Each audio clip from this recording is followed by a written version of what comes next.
আসসালামু আলাইকুম রহমতুল্লাহ। প্রিয় ভিউয়ার্স, আমি আজকে আপনাদের সামনে এমন একটি বিষয় নিয়ে হাজির হয়েছি যা শুনলে আপনি আশ্চর্য হয়ে যাবেন। কবর থেকে মানুষের আওয়াজ, আমি এখনো বেঁচে আছি, আমি এখনো বেঁচে আছি, দয়া করে সাহায্য করুন, সাহায্য করুন আমায়। কবরস্থানের ভিতর থেকে শোনা যাচ্ছে তীব্র আর্তনাদ।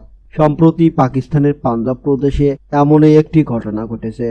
পাঞ্জাবের টান্ডলিয়ানওয়ালার একটি কবরস্থানে ঘটনা। এই ঘটনায় এলাকায় চাঞ্চল্যকর সৃষ্টি হয়েছে।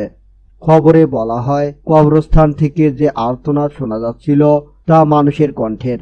কিন্তু কিভাবে কবরের মধ্যে পৌঁছলেন ওই জীবিত ব্যক্তি?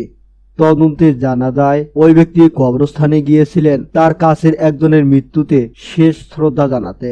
সে সময় আচমকা ধস নামে, ধসের কবলে পড়ে মাটি চাপা পড়েন তিনি। ওই অবস্থাতেই তিনি সাহায্যের জন্য আর্তনাদ করতে থাকেন। প্রিয় ভিউয়ার, এখনো যারা আমাদের চ্যানেলটি সাবস্ক্রাইব করেনি, এখনই সাবস্ক্রাইব করে নিন এবং বেল বাটনে ক্লিক করে আমাদের সঙ্গেই থাকুন। ধন্যবাদ।